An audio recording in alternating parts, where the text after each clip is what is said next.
I just feel so good, good, good. I just feel so good, good, good. I just feel so good.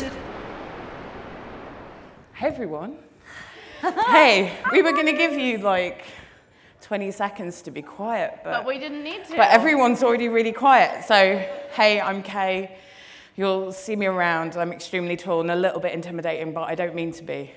And this is... I'm Betsy Eves, and she already did a really great introduction, so I'm not going to do it again. Hello, everybody. So basically, we are both kind of at opposite ends of the spectrum in terms of blogging worlds. I don't quite know how I've managed to get here in 3 and a bit years, but we have become this massive site, but we share kind of the same problems. Where at the end of the day, we're a business and we need to make money. And the less work that we can do that to get there, the better for everyone. Yeah, and so, Kay said, she's got 1 million books sold. Woo! Kay, yeah, as of right? yesterday, which is insane. So she's got this mega empire and pinch of nom, and then there's me. I'm on the smaller end, I'm kind of like at that threshold of what Mediavine needs to even become a publisher, right? But I've been doing this for 10 years. So for me, that's thumbs up for me. That's right where I want to be.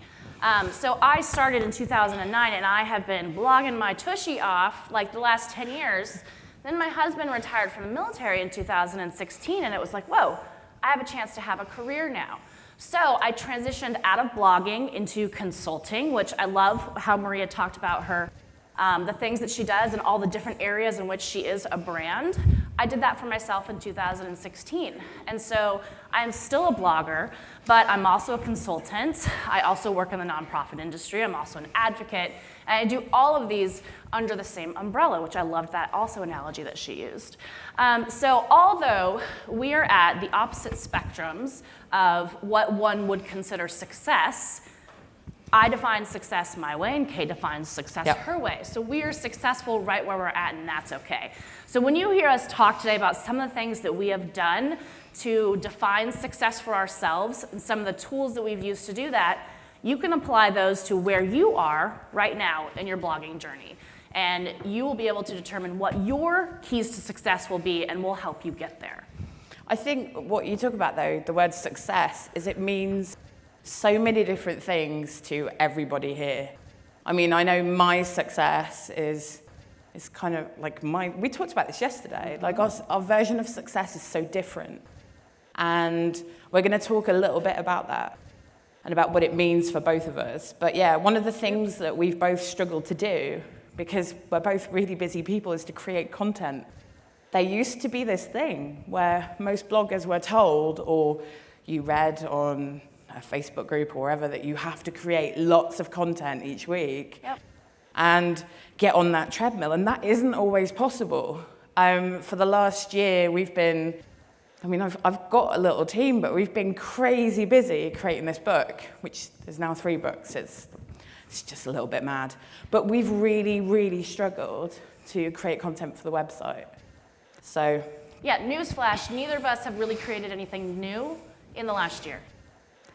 Yeah, right? Mind blown, right? So that's what makes what we're about to talk about kind of like incredible, that we still have success and we aren't creating anything new. We are taking what is already evergreen content on our websites, and we're optimizing it to the full potential and creating new content based on that. Okay, slide. Okay. So we touched on this just a little bit, right? So defining success, right? So success is yours and yours alone. Only you can determine what it means to be successful for your blog. And I know, we love the Mediavine group. We do. But sometimes, we see what other people's success is when they're posting, and we're like, that's never going to be me. Let's be real here. And I think Marie hit the nail on the head, actually. It's your own journey. You're not doing this for anybody else. It's yourself. So I think a big part for me in the early days was not trying to look at what other people were doing, Like, hey, they're creating, 10 pieces of new content a week. I'm like, I can't do that. No. Don't be daft. Like, I want to sleep. Right? It was touch and go in the early days. 4 hours a night, not healthy. But yeah, I think don't compare yourself to others. It's the worst thing that you can do. Trust me. I've seen and heard this so many times, but she's doing this, he's doing that. Like, it's just your stuff. The more time and energy you spend doing that, it's time taken away from working on yourself. Yep. And that is what you need, because it's your business. Like, it's not somebody else's. And that's what we mean by setting realistic goals, okay? So I know what my bandwidth is as a blogger, as an entrepreneur, as a mother, and I try and stay within that so I don't get burnt out, right? So I know that I'm a team of 1, Kay is a team of... I think 12, okay, soon to be 14. Right? So you can be a team of 1 and still be successful. Just know your bandwidth, right? Know how much time and energy you have to spend on doing these things. Yeah, and at the same time, if you want more success, don't be scared to outsource things. I think, and my guys are going to laugh at me when I say this, like, I'm a little bit of a control freak. I mean, who here is a little bit of a control freak? Because I know, yeah, I hear you. Letting go of those reins, see, they're laughing at me right now. They're like, we tell you this every day.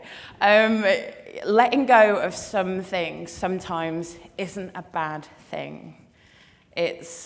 Trust me, it's really not a bad thing. And the last component about defining what your success is really measuring and tracking your progress. So, for example, if you set yourself a goal of, I'm going to update 10 posts this month or this quarter, right? Set that goal, write it down for yourself, and track it. And continue using that method going forward. That's really going to help you see your success in the long term.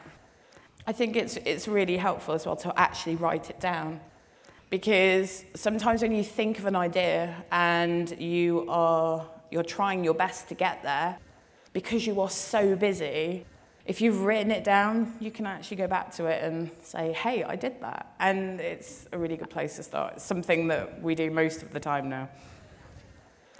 So we're going to go through kind of like the tools that we do, the kind of the process that we take. And when we first started talking about doing this together, we really didn't speak, we didn't really know each other, but as we were talking, small blogger, big blogger, we realized that we were doing exactly the same thing, okay? So the first thing we do is identify the well-performing content on our sites, the evergreen content, the content that does well year after year after year, month after month, season after season. Yeah, and as you can see, like, these numbers are a little bit crazy. I think this was a month and it's just all a little bit mad. But yeah, there are some recipes that will do well regardless of seasonality. And I know this goes for DIY bloggers too. There is content on your website that will do incredibly well no matter what time of the year. Obviously, it's great too. I mean, I think you guys have got something called Thanksgiving coming up pretty soon. I'm pretty sure. Q4. Maybe turkey involved. Pie. But like, stuff is very seasonal as well. So optimizing your content in preparation for those big events is really important. But for me, I literally live in the Mediavine dashboard. I cannot wait for the next dashboard, by the way, guys. Yes. I think I spend most of my time on that page each day. But I certainly look at our top performing posts. And if a post ever pops up in there that I'm like, hey, we didn't touch that for a few years. Yep. We need to get on that. So yeah, but this is, and also using Google Analytics. It's another tab that's always pinned in my browser, is I will have a look at how our content is performing. But trying to look for trends of that content that's always getting traffic. It's so important. And as you can see, the enchilada lasagna is extremely popular for some weird reason. So hers was a month. This is my whole of last year. So, right? So, like, I was like, I can't put 1 month on there. Like, that's going to look ridiculous. So I put the whole of last year, right? And for me, that's great, right? So what I do to identify that content is that I took last year, 2018, in Google Analytics first. And I ran the report of what are my top, like, 30 performing posts, right? And then, I made myself a little spreadsheet, and I wrote down what those were, right? And then I went into the Mediavine dashboard and did the same thing. And I was like, what are my top earners, right? And I wanted to kind of compare the two to see what does Google say, and then what am I actually making profit-wise from Mediavine. And if there was something on Mediavine that didn't show up in Google Analytics, then I would decide kind of pick and choose which ones that I would want to start optimizing, right? And so I didn't just do last year when I did this from the beginning of time. So I started in early 2009. I didn't start having Google Analytics till about late 2010. So I went back as far as I could, and I chose earlier this year the top 30 that I was going to decide. That's what I had the bandwidth for to update this year. The other thing to note too is it wasn't enough for me to just do the 30 top performing posts. I also needed to look seasonally. When do those posts perform well? Because that helped me decide in which order to update them. So for example, I do really well with a pumpkin chocolate chip bread. I'm not gonna update that in the spring. I'm gonna do it late summer, early fall, and make sure that it's ready to go for the season. So after I got my list, going through Google and Mediavine dashboards, then I would adjust it per season, making sure that it was ready to go before it would perform well. Yeah.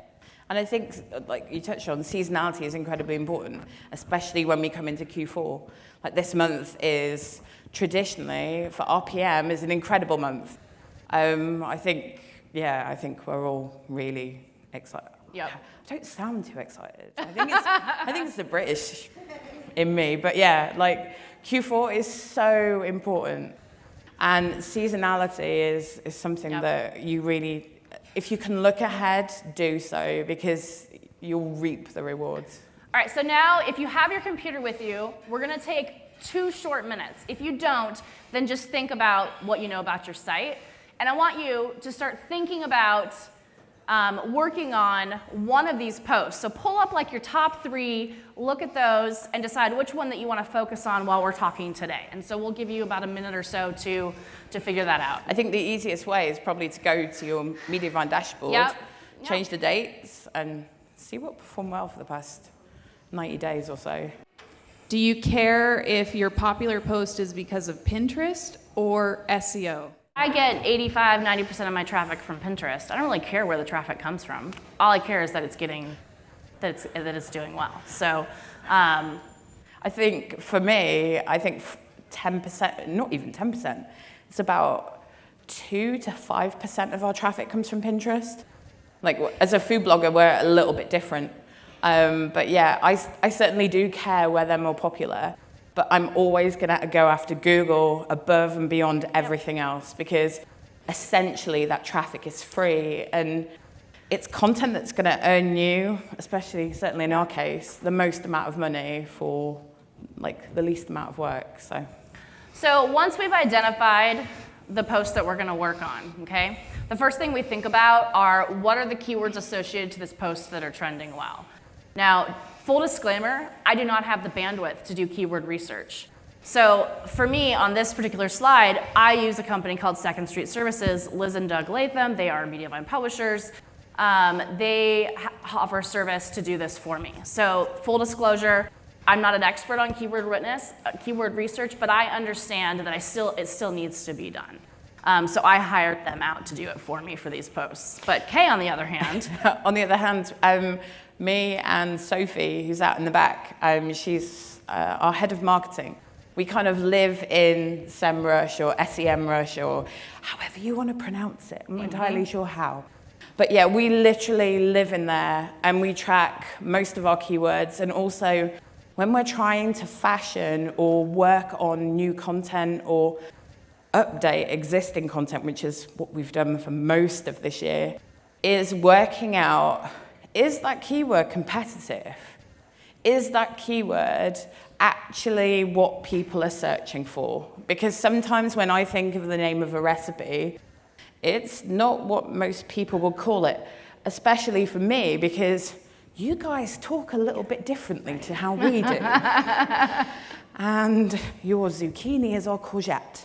And yeah, especially for us guys that are trying to target you, we have to word things a little bit differently.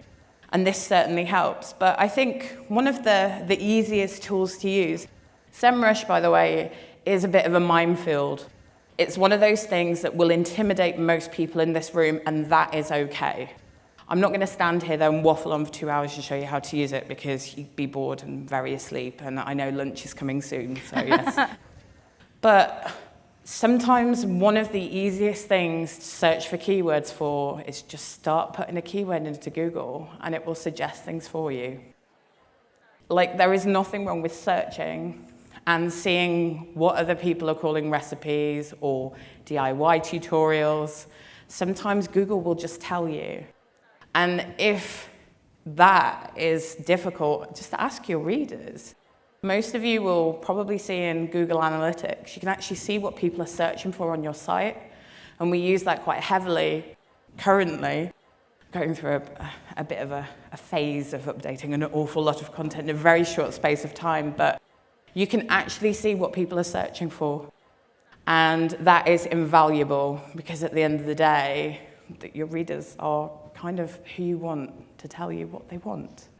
So yeah, it's one of those where use like these tools. I'm not going to go into it too, but it's certainly, keyword research is so important.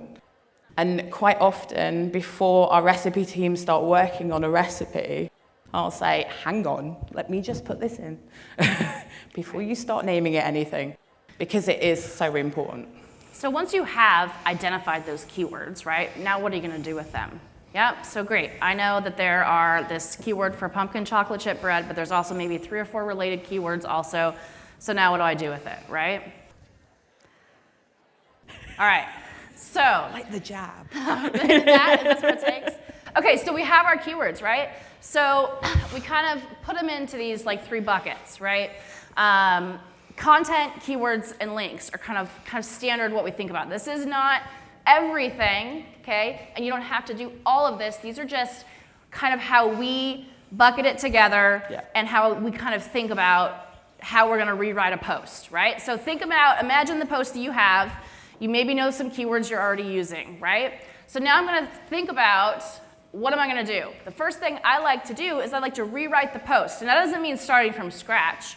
That means going in and making sure that the length is correct. And I'm not going to tell you what all the specifics of what these things mean, because I have resources for you in the end that all lead back to Mediavine and what they suggest, okay? So you're looking for length. Is your grammar and spelling correct? Are your paragraph structures what the standards should be? I mean, I know, I keep going back to you, Marie, because your speech was so great, because you hit the nail on the head. Those older posts that we have on our sites, we didn't know what we were doing back then, right? So if that post is performing, you want to make sure that it's up to Google standards by rewriting that content. And so I don't try and reinvent the wheel, right? But I make sure my paragraphs are spaced out correctly. I make sure the grammar's correct, and those kinds of things. I think at the same time, though, it's always really important to get that balance right. We're all here because of Mediavine. And like, especially paragraph structure is one of those things that in the programs is a really nifty checklist. Yep. Just say it.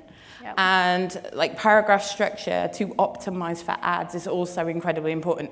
It certainly is to our business. And yeah. And that's why we're here, right? How to make more money. So the things that we're doing and teaching you guys, those things come directly from Mediavine. And we've seen the results in our Mediavine dashboard. Yep. So now that we are thinking about what the content structure looks like, we're thinking about where are we going to put that keyword in that from that research that we just did, right? So these are some of the places that we think about where we need to put that keyword when we're rewriting our post. Of course, obviously the post title.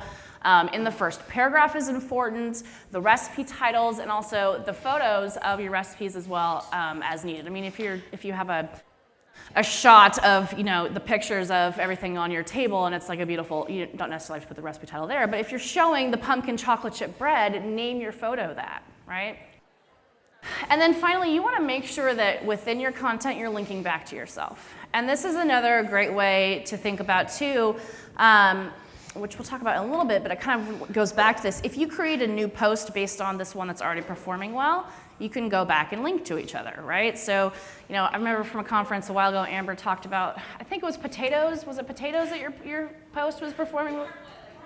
Parboiling, that's right. I was saying potatoes, but it's really parboiling, right? So, she spoke at a conference, and this is a perfect analogy of, you take a post that's performing really well, you know the keywords, so parboiling, right? And it performed really well. So she was like, well, what else can I parboil, right? So based on the keyword that was performing in that post. So linking back to yourself will tell Google that you're an authority. You want to think about also how you're linking. This is key. Don't say click here, right? No, we don't want to do that. Yeah. We want to put the keyword and link the keyword. That's big. The more times you can organically put the keywords into your post, the more Google will like that, right? But at the same time, don't stuff it. Keep it sensible.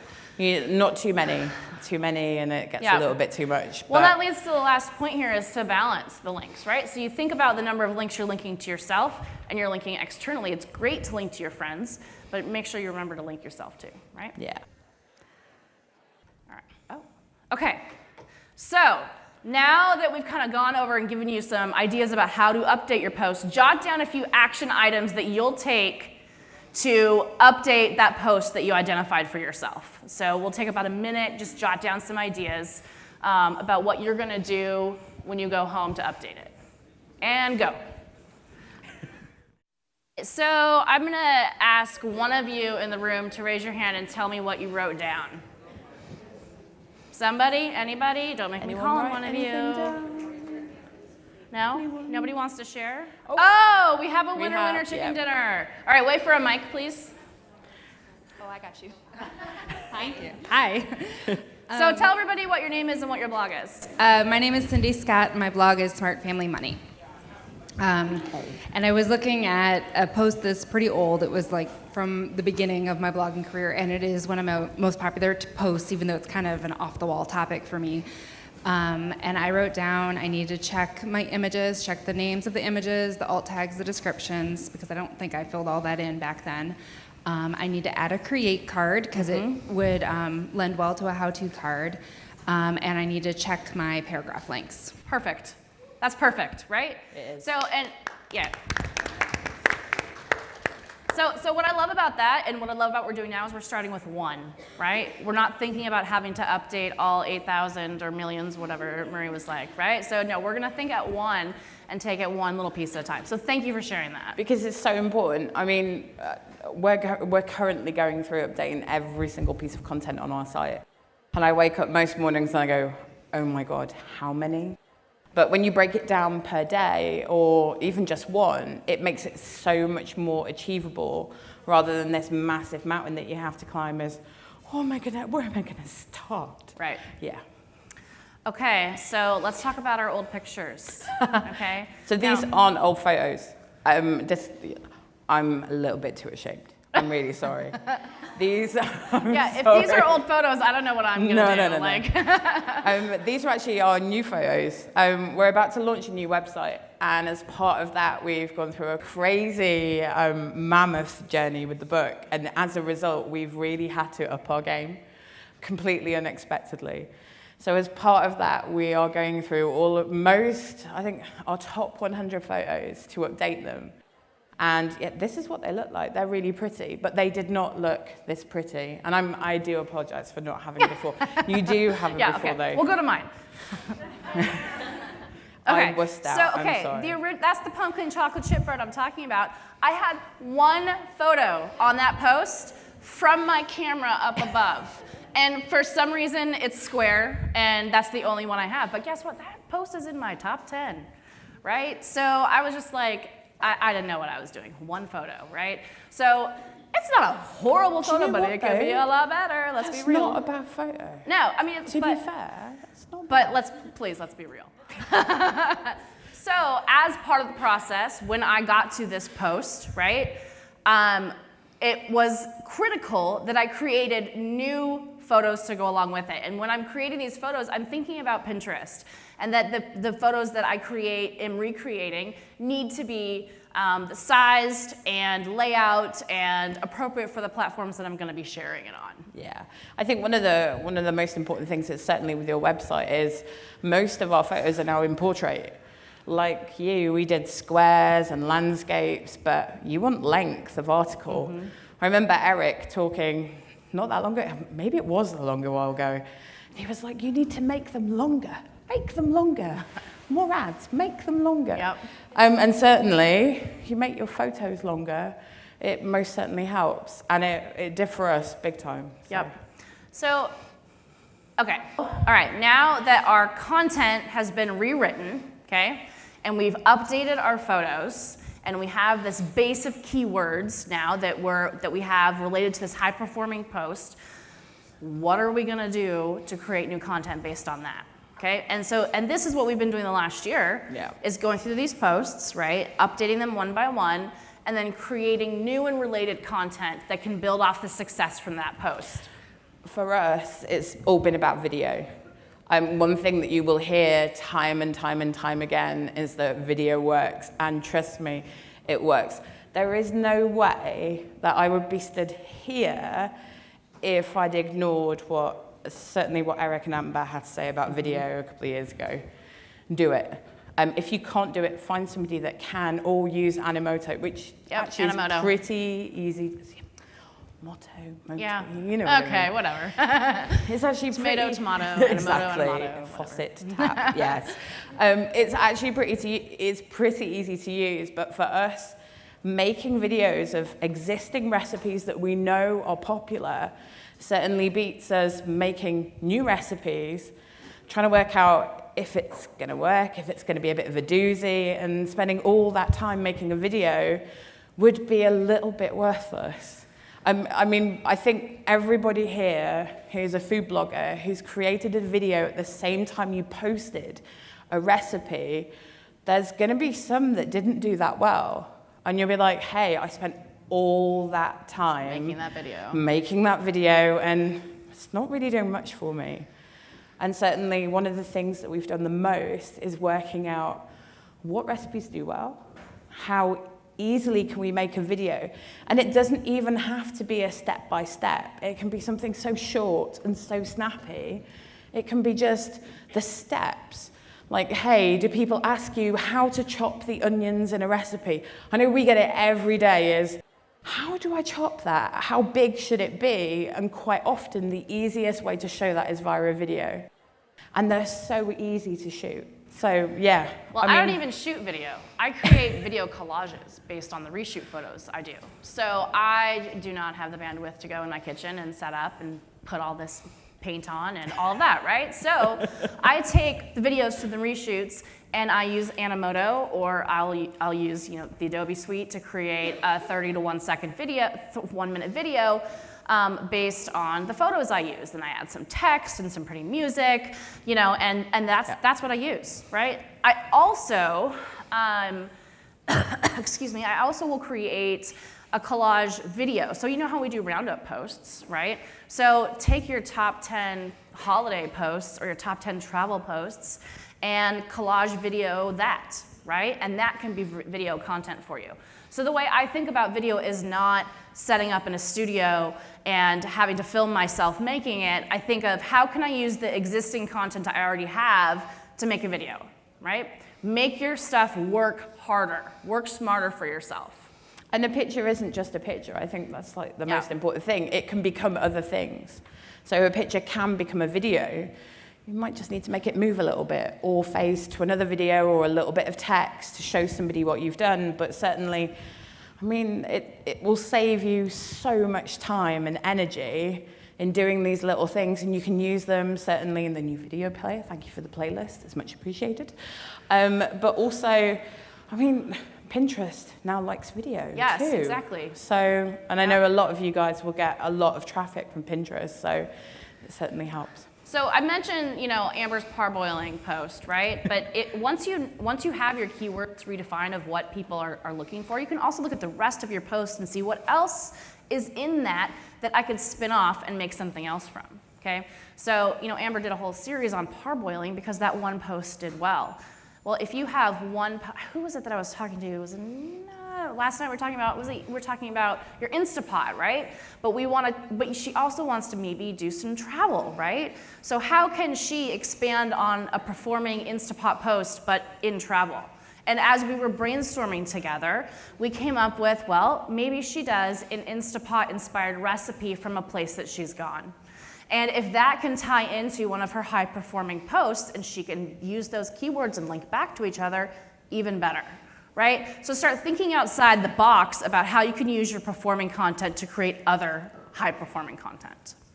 Yeah, for us, it's mainly been about, especially if you've got products that are real products, certainly for us in the book. I know there's a few other cookbook writers here. There's also other people that sell downloadables and stuff like that. You can also use that content for those too to drive people to those places. So interlinking those with your top posts certainly does help a lot. So has anybody done this so far, created new content based on something that's performing well? Excellent. Okay, somebody give me an example of what they've done. You? Right here. Wait. We have a mic. Yep. It's coming. Oh, we'll go. I guess we're going back there we'll first. Go there. I'm sorry. Sorry. Oh, well, I had cooking salmon from frozen. Say And that again? Cooking salmon from frozen. Okay. So it's frozen, and then you're cooking it immediately without thawing it. And then I managed to put it in the oven. And I tried putting it on the grill. Yeah. And then I put it in the microwave. So you that did created not work. all new posts from that. Yeah, quite a few. And Excellent. it's And then how I one- worked in other fish. I worked at tilapia. I just kept going. That's the It worked perfect well. example. Well, I've done a few. One of the ones that actually really surprised me is I did a post about building cabinet doors cheap because I was doing it for a $100 room challenge, so I used $8 to make cabinet doors. Did really well up against people who are actually know what they're doing when they build cabinet doors. So then I redid my kitchen and I built cabinet doors a different way, and so now I have a post 3 ways to build cabinet doors. Yep. Yeah. Now, are you linking back to each other? Yeah. You will. You will now, right? I'm mostly, yes. So now you have 3 posts. Create a roundup video, or create one. When you get to an XYZ number, right? Create a roundup post with a video to go with it, right? If you carry on and you get to 5 or 6, certainly get to 5 or 6 and link to each other again. I don't know how many more ways I can make a cabinet door. Well, how do you paint them? How do you embellish them, right? How, there's all different ways that you can think about it. It doesn't have to be that specific how to make it, right? And that's what I was talking to somebody else about that too. Well, we're doing it with how to build cabinets because you have a corner cabinet, an upper cabinet, a lower cabinet, Perfect. a seat cabinet, so yeah. Love it. Great. You guys are awesome. Cabinets are awesome. Okay, now we're going to brainstorm again based on some of the success that you've heard.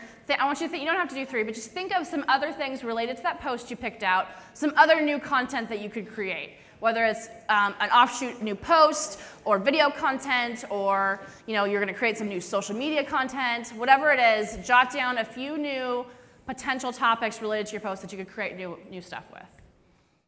All right, so we got about 5 minutes left, so we're gonna get through. You guys can keep brainstorming later, okay?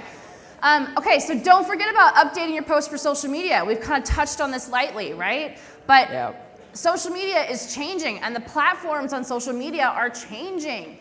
Pinterest has video pins, right? Yeah, certainly the post, when you would have shared content that you created, say, a year ago or 2 years ago, the landscape is so different now. And there are different ways to share things. There's different things that have come along, but also even your wording. Like you may have smartened it up a little bit. Plus, you may have created new photo content. Mm-hmm. It's always important to share it again. Otherwise, people aren't going to see it, and that sucks. Yeah, you want your beautiful new photography to be out there, right? You want your beautiful new images that you've created to be out there. Don't delete the old stuff, because that's still what's bringing you traffic. That's why we're doing this to begin with, right? Yeah. Just update it, share some more, put it out there, right? Okay, good.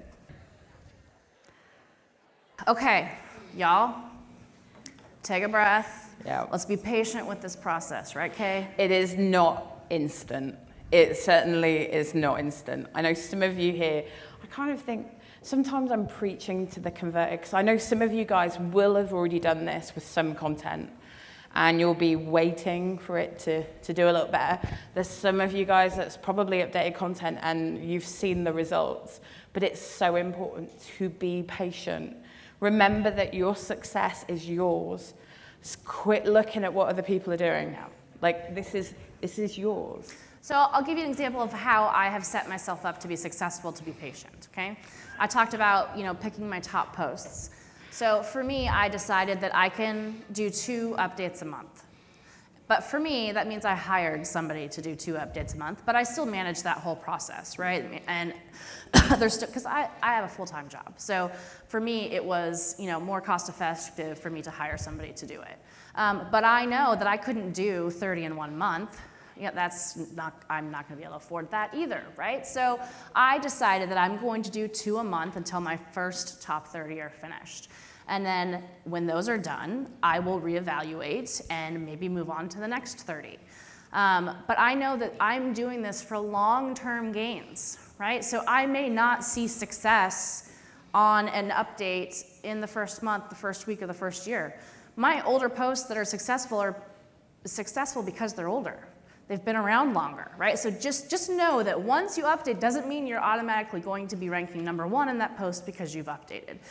We're thinking of your blog as a whole. We want good content across your entire blog, and we want that good content to be delivered to the public, right? And sometimes it takes Google and your readers a little bit of time to notice. Yeah. Sometimes when you update a post, Google doesn't see that you have updated it, Yeah. and neither will your readers, hence sharing it again is really important.